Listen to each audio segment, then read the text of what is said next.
talk about today is dinosaurs and the misconceptions that surround the idea of dinosaurs and paleontology in general. So dinosaurs are arguably perhaps one of the best things ever happened to science. And I might be biased, but if you think of dinosaurs, these are one group of animals that really grab people's attention. They inspire our imagination. They're unlike anything that we have today, and people are just in awe of these fantastic creatures. And many kids, including myself, have ended up going into science because they're so inspired by creatures like dinosaurs. But with great fame, there also comes a lot of misconceptions. And so today I want to talk about just 4 big myths or misconceptions that surround the idea of dinosaurs. So the first myth is that any large reptile that was living a long time ago is a dinosaur. So we'll deal with that one first.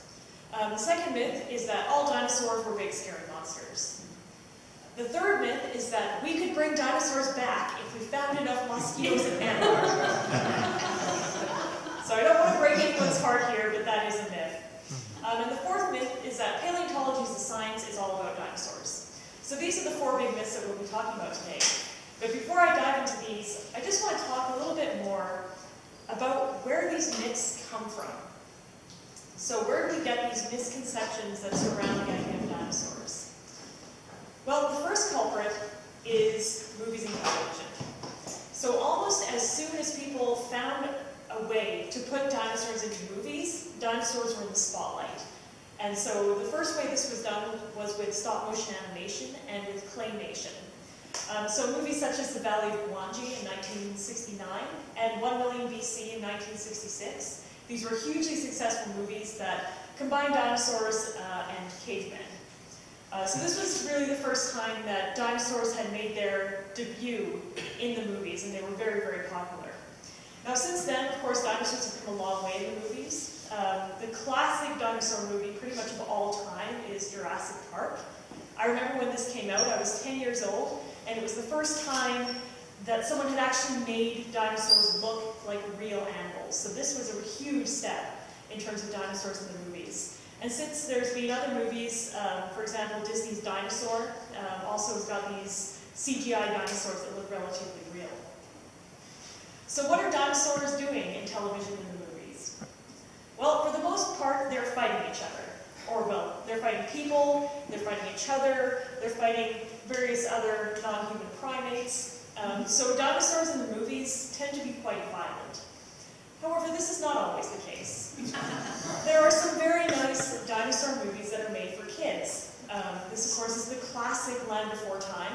This is the original, not one of like the 57 sequels. But this, when I was a kid, this is one of my favorite movies. But now I look back at this and I think, well, what if they were filming The Land Before Time and the director said, okay, cut, take 5 guys. What would these dinosaurs be saying to each other? Well, maybe something along these lines. So here's Littlefoot, thinking that Littlefoot isn't a dinosaur from the Jurassic period, it's probably a Diplodocus. But The Land Before Time is set in the Cretaceous period. So Littlefoot may be wondering why he's fallen into a time warp. Petrie here. Petrie is a pterosaur, or a pterodactyl. And as I'll explain in a little bit, pterodactyls and pterosaurs weren't actually dinosaurs. They belong to a different group of animals. So Petrie might be thinking that pterosaurs rule and dinosaurs rule. Here's Ducky. Ducky, the duck-billed dinosaur.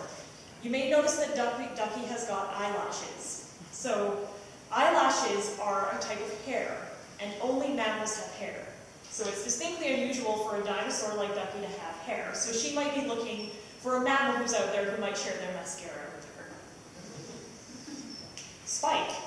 The very first time you see Spike in the movie, he is eating grass. Now, unfortunately for Spike, grass hasn't evolved in the late Cretaceous. And you also notice that Spike doesn't actually have teeth. Did you ever notice that? And finally, Sarah, my favorite character in The Land Before Time. I don't know if you've noticed that Sarah actually has got ears, like external ears. And that is something that no reptile has. So, The Land Before Time, fantastic movie, great story for kids, not so much scientifically accurate. So, and there are other aspects of popular culture that misconstrue dinosaurs. And this poor creature here, this is Dimetrodon. This is probably one of the most misunderstood animals of all time, because it is always portrayed as a dinosaur. So there are toys that have Dimetrodon as a dinosaur. These are called dinosaurs, they're candies. There's Dimetrodons in those as well. Lego is another culprit that calls Dimetrodon a dinosaur. But Dimetrodon is not a dinosaur. Dimetrodon is what's called a mammal-like reptile, and it's more similar to you and I than it is to dinosaurs. But again, because of this myth that everything that was vaguely reptilian that lived a long time ago is a dinosaur, Dimetrodon is having a little bit of an identity crisis. So there's also another aspect that has to do with dinosaurs in popular culture, and that's that dinosaurs are extinct, but our ideas continue to evolve. So I don't know if you recognize the scene from Jurassic Park. This is when they're in the Jeeps, and the Jeeps are driving by the T-Rex paddock, and they want the T-Rex to come out, so they put a goat there. And there's a line from the movie about the girl. Lex says, "Is it gonna eat the goat?" And she's kind of traumatized because she's vegetarian. And then Alan Grant turns around and says, "T-Rex doesn't want to be fed, it wants to hunt." Now this is interesting because in the first Jurassic Park movie, they thought T-Rex was a predator. By the time they made the second movie, paleontological theory had shifted a little bit, and people thought that T-Rex may have been a scavenger. And so now that this debate is still out there, we're still debating whether or not T-Rex was a hunter or a scavenger or both. But you can imagine now Alan Grant might be saying, T-Rex doesn't want to be fed, it wants to be hunt. It wants to hunt. No, wait, it wants to scavenge. No, wait, it wants to hunt. No, wait, let me go and check the most recent publication on T-Rex. So, although dinosaurs are extinct, our ideas continue to evolve, and this also affects the way that dinosaurs are portrayed in the media. Now, paleontologists ourselves are a little bit guilty of portraying dinosaurs as monsters, just by what we tend to call them. So, Tyrannosaurus rex is a Latin name, it means tyrant lizard king. There's also names like Deinonychus. These are like the raptors that have that claw on their foot. The name Deinonychus means terrible claw. Dinocaris means terrible hand. Troodon, a wounding tooth. Carnotaurus means flesh-eating bull. There's even a dinosaur called Dracorex hogwensia. Literally means Dragon King of Hogwarts. So, this is a real dinosaur. So we can get a little bit carried away when we start naming dinosaurs and want to give them really flashy, really scary names, and this kind of portrays the idea that these animals were actually monsters.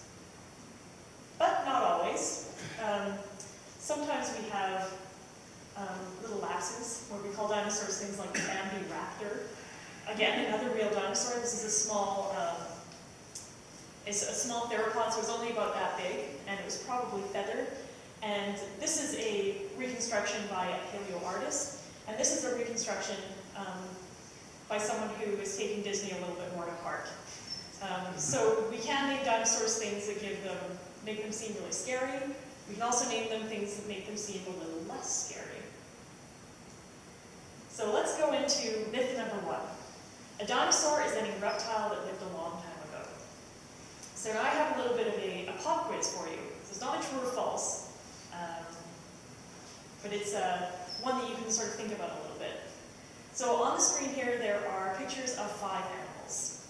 So there's a Rashisuchus, this guy, an Allosaurus. There's a Pterosaurus, this is like a pterodactyl. An Ichthyosaur, so these are the things that swam in the ocean, look a little bit like dolphins. And there is a Plesiosaur, so one of the long neck creatures. This is actually the Pontex plesiosaur that was found near Pontex. They have a full-scale model just on the side of the highway there. So take a look at these 5 animals and think how many of these are actually dinosaurs. So just show of hands, if you want. How many people think that there are no dinosaurs? 1 dinosaur? 2 dinosaurs? 3? 4? Anyone think all of them are dinosaurs? So a couple? So there seems to be a range of ideas out there. The answer is that only 1 of these animals is legitimately a dinosaur, and that's the Allosaurus there. And so I'll explain why that is and what we consider to be a dinosaur. But before I do that, just want to talk generally about when dinosaurs lived. So dinosaurs lived during a time called the Mesozoic. And so this is a schematic of the period of Earth's history. So Earth formed about 4.6 billion years ago. There's a really long period of time called the Archean, where everything was single-celled, unicellular organisms. At the very end of a period called the Proterozoic, that means first life, we start to see the origin of multicellular animals, so things like plants, animals, and fungi. Animals appear relatively late on the scene. First animals were about half a billion years ago. And then dinosaurs don't appear until quite late in the history of, in Earth's history. So the first dinosaurs appeared about 250 million years ago. So dinosaurs, they're really old, but they're not that old if you put them in context of the rest of the history of life. So another misconception around the time that dinosaurs lived is that all dinosaurs lived at the same time. So this is a misconception. So if we look at the Mesozoic, or the so-called age of reptiles, we can divide the Mesozoic into three bigger periods. So we have the oldest period called the Triassic, the middle period called the Jurassic, and the last period called the Cretaceous. Now what we have in the dinosaurs we have in here in Saskatchewan, these are all Cretaceous dinosaurs. So most dinosaurs in Canada are Cretaceous dinosaurs. So dinosaurs actually didn't appear until towards the end of the Triassic period. So not a lot of people know this, but Canada actually has dinosaurs in the Maritimes. So in places like Nova Scotia, we start to see some of these really early dinosaurs. A really good example is something called the protosauropods. So these were the forerunners of the long-necked dinosaurs. And a little dinosaur called Coelophysis, which was possibly the most successful dinosaur of all time. It was pretty much everywhere in the world at one point. So when we get into the Jurassic, this is a little bit younger, we start seeing dinosaurs like Stegosaurus, the sauropods, the long-necked dinosaurs, mostly lived in the Jurassic. And another really successful dinosaur is the Allosaurus. Looks a little bit like a T.rex superficially. It's a smaller dinosaur. Its skull is a little less robust, and it has 3 fingers on its hand instead of 2. So when we get into the Cretaceous period, again, this is what we find in Saskatchewan.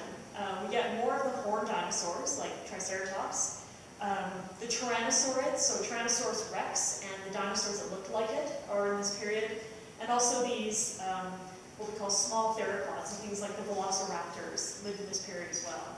So dinosaurs, depending on their type, they lived at different times. So, for example, the Stegosaurus and the Tyrannosaurus rex didn't live together. They were from different geologic ages. So now I want to just talk a little bit about how we classify animals, because this is important about how we define what a dinosaur is. So let's just have an example here. So here we have 5 animals: a shark, a frog, a reptile, a monkey, and a human. So we can draw a big circle around all of these animals. What they have in common is that they're all animals. Now 4 of these animals share other things in common. So for example, the frog, the reptile, the monkey, and the human all have 4 legs. They're all what we call tetrapods, so we draw a circle around them. The reptile, the monkey, and the human, these can all reproduce out of water. They're what we call amniotes. The human and the monkey all have opposable thumbs, so that we can draw a circle around them. And the humans have got what we call orthograde bipedalism, which basically means that we stand up the way we do. And that's a trait that's unique to humans. So we can group all of these animals together based on the characters that they share and the characters that they don't share. So all of these characteristics we call shared characteristics. And this is important for how we define what groups animals belong to. So what we do, well, if we were to classify animals this way, we would need really, really big piece of papers because we'd have to draw really big circles around all of the animals that live on Earth. So instead of doing that, we use computer programs.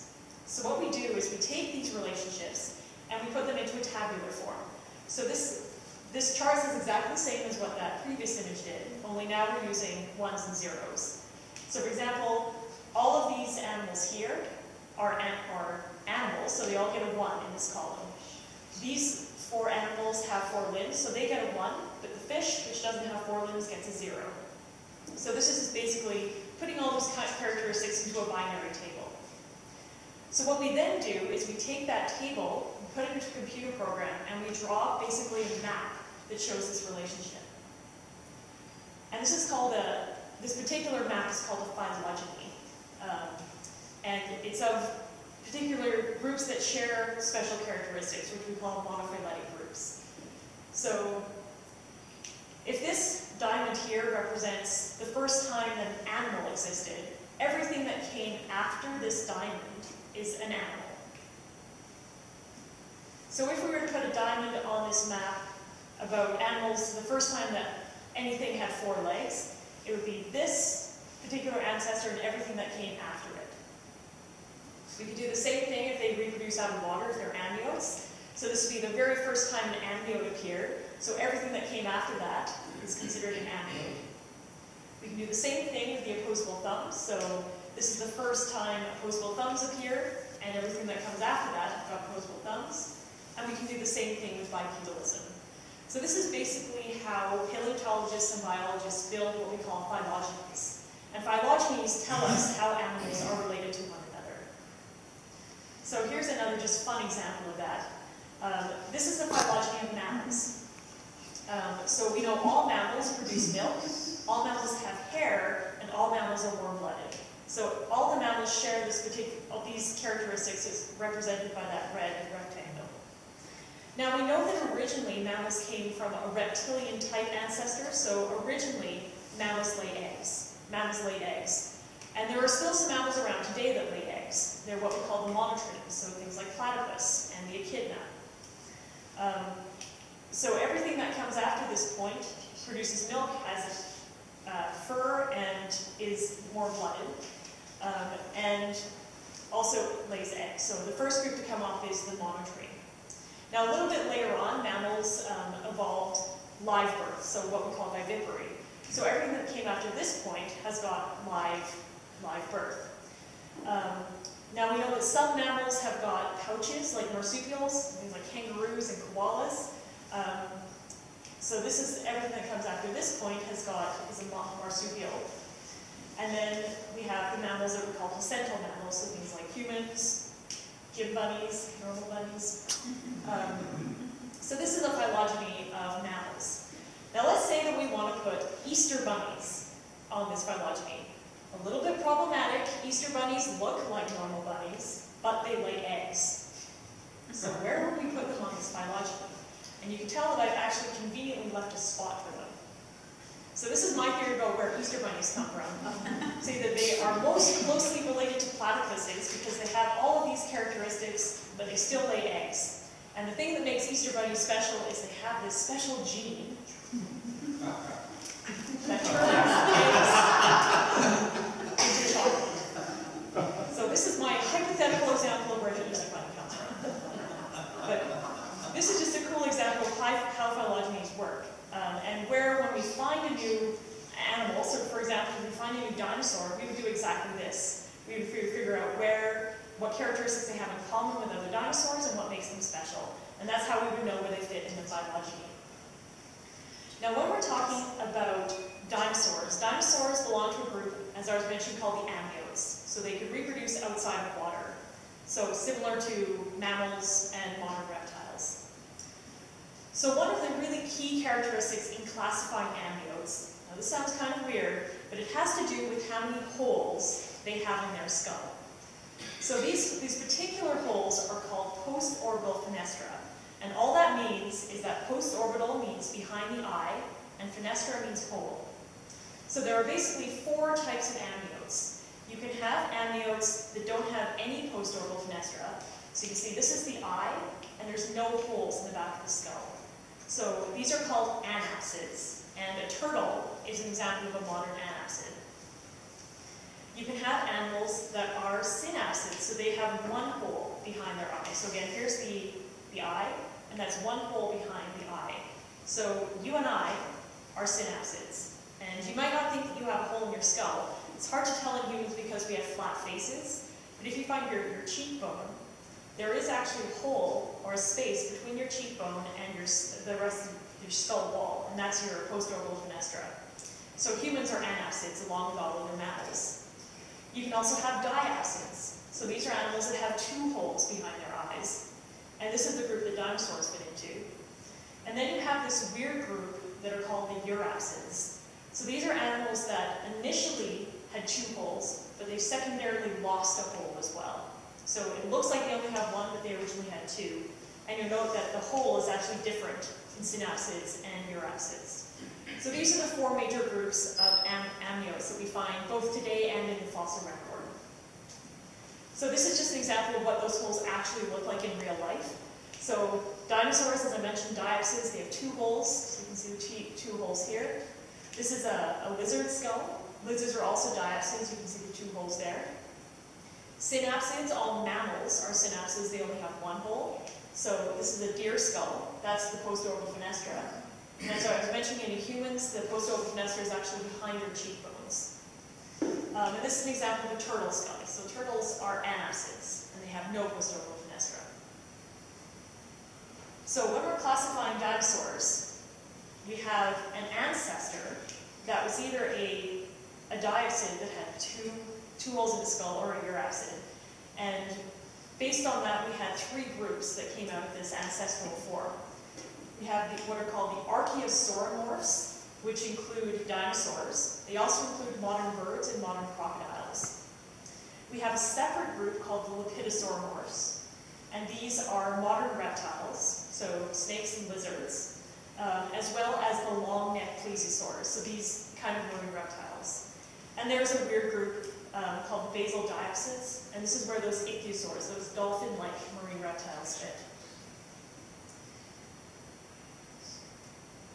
And so if we're going to, let's zoom in a little bit more. So now we're talking about the archaeosauromorphs. So this is a group of diapsids that include the dinosaurs, birds, crocodiles, and the flying reptiles, the pterosaurs. So if we were to take one of those phylogenies, like I was showing you, and we were actually going to look at it in terms of time. So here we have, this is the stratigraphic column, so this is the oldest at the bottom and the youngest at the top. You can see that dinosaurs, the Dinosauria, and the pterosaurs fit into different groups. They evolved at different times. And the pterosaurs are actually an older group than the dinosaurs. And this is the reason why pterosaurs aren't really dinosaurs. They don't actually fit into this dinosaur group because they have a different evolutionary history. So as a general rule, what makes a dinosaur?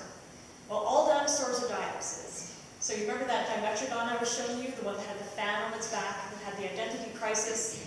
A Dimetrodon is a synapsid, like you and I. So it's not a dinosaur because it only has one hole in its skull. So all dinosaurs are diapsids. Dinosaurs are only from the Mesozoic era. So again, that Dimetrodon with the sail on its back, that actually lived before the dinosaurs. So it lived in a time called the Permian. And that was before dinosaurs evolved. And so, with only one exception, the modern birds, dinosaurs only lived on land. So if they flew or if they swam in the sea, they weren't dinosaurs. So this is just a general rule of thumb about what is considered technically to be a dinosaur. So myth number 2, dinosaurs are monsters. And this is probably the myth that is portrayed the most by the media, is that dinosaurs are really big and scary and they would want to eat you if you ever met one. So another reason that this myth is out there is because a lot of the time when we see dinosaurs, we see them in the context of a museum. So for example, Scotty out here, it's a fantastic skeleton, but it's sort of standing by itself in isolation. And we know that dinosaurs didn't live in isolation. Dinosaurs, like animals today, were part of a very complex ecosystem. They had things like food webs and trophic levels. When a dinosaur died, it decomposed and became part of the ecosystem again. So these were very complex ecosystems that were as complex as the ecosystems today. So one of the ways that we study dinosaur biology, so basically looking at dinosaurs as animals or as parts of ecosystems, is one of the tools we use are things called bone beds. So bone beds are a concentration of bone material that may have accumulated over a long period of time or may be the result of a single event. So if there was a flood that killed a lot of dinosaurs all at once, we might end up with a bone bed. So these are really great tools in paleontology because they can tell us a lot about how these animals lived. So for example, this is an animal called the Stegosaurus, and if you've ever been to Dinosaur Provincial Park, a lot of the horned dinosaurs they find belong to this species. So from a bone bed we can tell the identification, we can tell what the animal is. We can also tell the number of animals. So Stegosaurus only had one horn on its nose, so you could go around in the bone bed and you could count how many horns you could find, and that would give you a sense of how many animals were living at the time. You can tell age distribution in animals. So in a bone bed, you often get a variety of different ages. You get adults, you get juveniles, you get babies. And because of that in the bone bed, you can tell, firstly, how the animals looked as they were growing up. So what they looked like when they were a baby, what they looked like when they were an adult, and how that changed over time. And you can also tell a little bit about social structure. So from bone beds, for example, we know that these horned dinosaurs lived in herds because we find them all in one place. And we find the adults and juveniles together. So that's how we know that they were moving in herds. You can tell things like interspecies relationship. So with a lot of these bone beds, they often find theropod teeth. So teeth from animals like Albertosaurus. And this tells us that after these animals had died, these scavengers are going in and actually scavenging the bodies. You can tell things like social structure, as I was mentioning. You can count the number of babies and the number of adults to see how they're interacting. And you can also tell things like tapon. So tapon is just basically the science of what happens to an animal after it dies and before it gets fossilized. So dinosaur bone beds are a really, really important source of paleobiological information for us. Another source of dinosaur paleobiology that we use are things like dinosaur trackways. So trackways don't only tell us what a dinosaur's foot looks like, but it can also tell us how the animal moved. So if it was bipedal, or if it moved on 4 feet, or if it sometimes moved on 2 and sometimes moved on 4. We can tell how fast the animals move. So by measuring between the footprints, we can tell how big the stride was and how many strides it was taking. We can tell things like herding behavior, so if they're moving in herds or not. Again, we can tell interspecies relationship. So this is a really important trackway from Britain. So there's actually 2 kinds of dinosaurs here. There's the herbivores, and there is the theropods. And you can tell from the trackways that this was a group of herbivores that was moving together, and they were being followed by a group of predators that was probably stalking them. And we can also tell from footprints how far species were ranging. So if they moved along, so if they were migrating or if they were staying in one place. So if you were here last week, I talked a little bit about this concept. But our ideas about dinosaurs are consistently changing. So this is a particular species called an Iguanodon. It's a species that comes from Europe. And the first Iguanodon, the first reconstruction of it, was made fairly early on in terms of dinosaur paleontology in 1859. And an Iguanodon was basically reconstructed to be a giant iguana. Because that's what people thought dinosaurs were. They were just really big, slow lizards back then. Over time, our ideas changed and evolved. We found more Iguanodon species. We found more other dinosaur species. We started to understand a little bit more about what dinosaurs were and how they lived. And so our ideas, our reconstruction of the Iguanodon changed to be now it's an upright lizard. It's a little bit more agile, still kind of looks very reptilian, but it definitely doesn't look like a giant iguana anymore. And now our modern reconstruction of an Iguanodon has got this very agile, very quick animal. We know they moved in herds, we know they had social structures, we know that they interacted with other species at their time. So our ideas about what dinosaurs look like are consistently changing as well.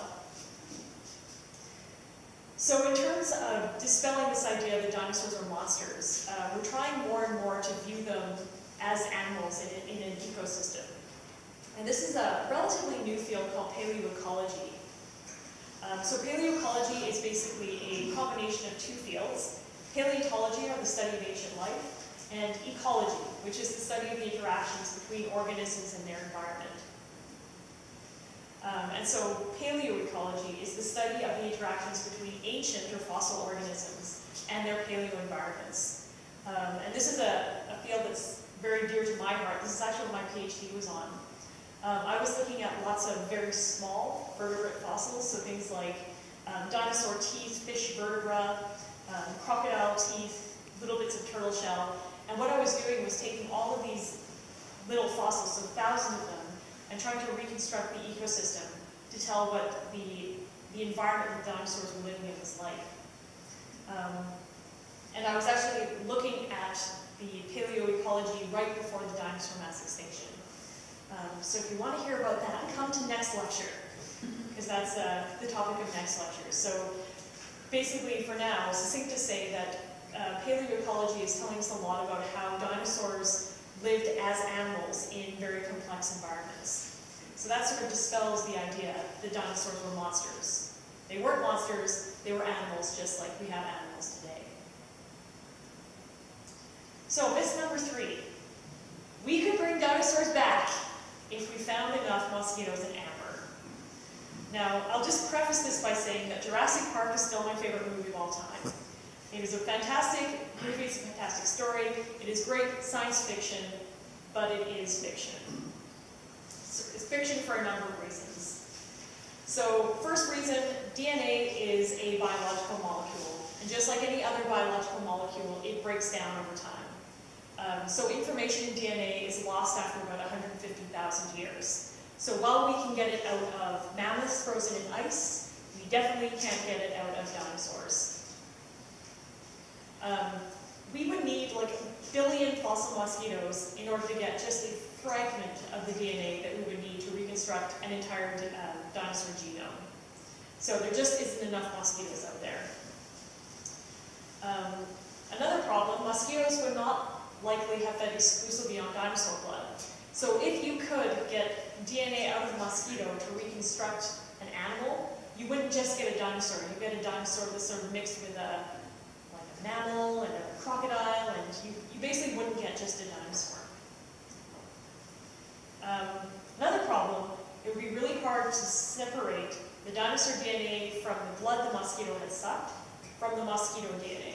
So what you might end up reconstructing is a cross between a dinosaur and a mosquito, which is maybe a little more terrifying than the idea of just reconstructing a dinosaur.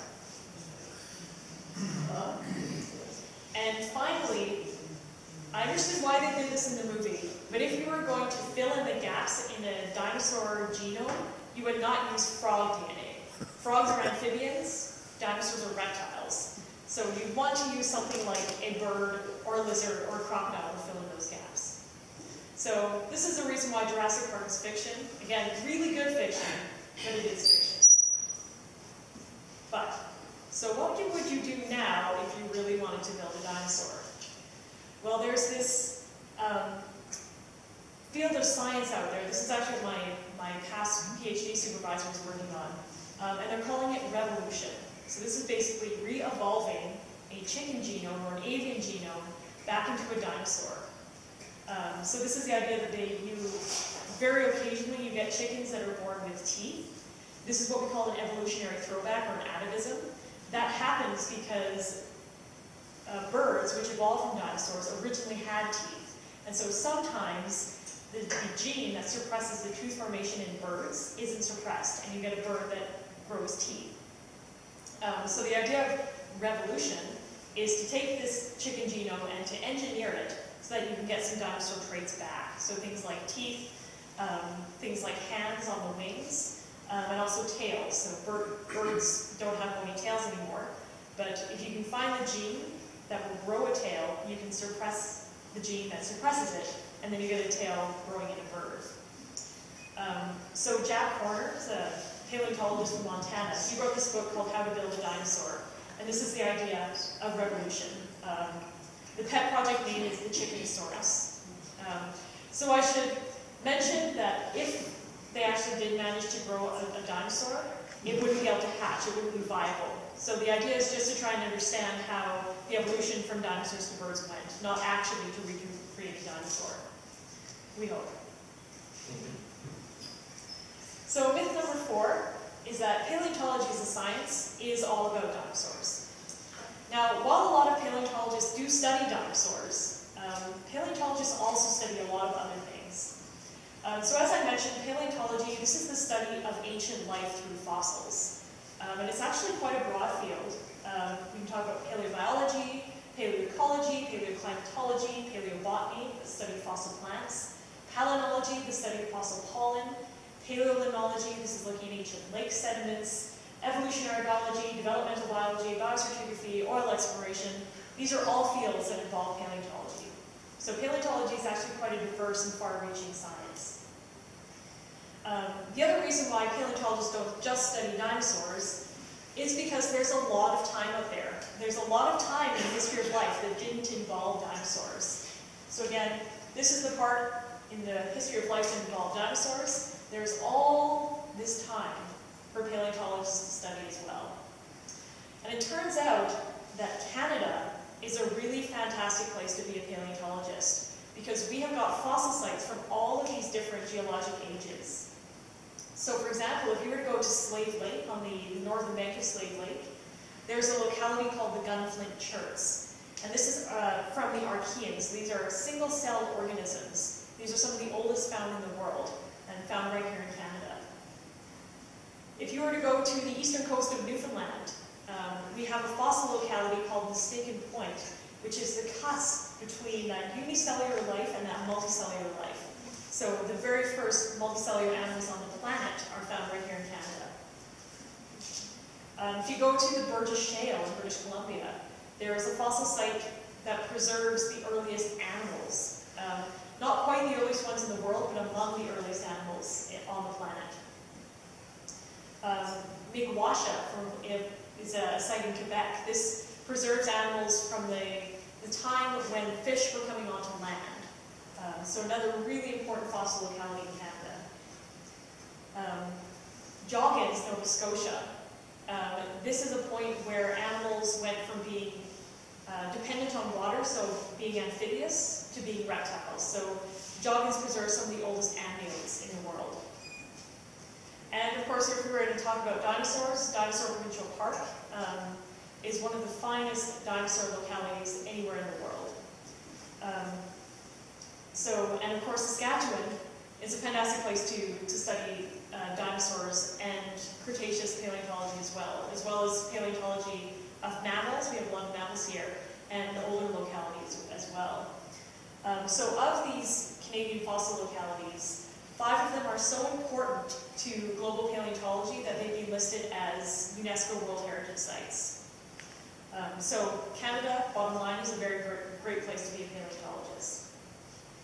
So I just really want to talk briefly about a paleontology site in Canada that doesn't have to do with dinosaurs, but that is really cool anyway. So this is a site from the Avalon Peninsula of Newfoundland. This is on the eastern coast of Newfoundland. This is actually where I did my master's thesis research. And it's from a place called Mistaken Point. And if you go to Mistaken Point, this is what the outcrop looks like. And if you get your eye in there, you can see the fossils. These are fossil impressions.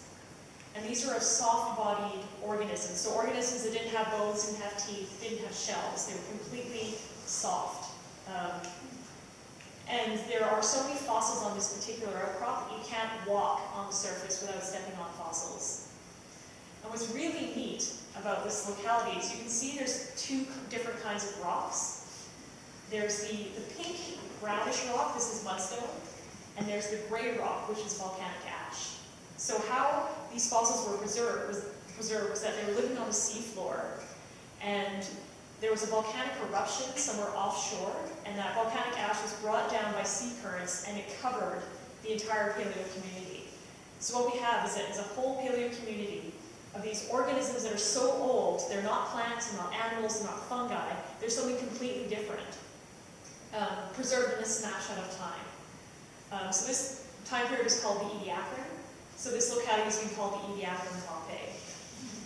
So this is an exceptional fossil locality from Canada. And just to give you an idea of what some of the organisms may have looked like. As I was mentioning, unlike anything we have today, these are definitely not plants, because they were living way, way, way deep in the ocean where there's no light. But they're also not animals. They're doing things that are not very animal-like either. They're not fungi, they're not bacteria. They belong to this group of organisms that is now completely extinct. And these are about 500 million years old. So this is a really, again, cool fossil site from Canada that doesn't have to do with dinosaurs. So paleontologists study a range of animals from a range of time periods. So one final myth. We already know about all the dinosaurs that ever existed.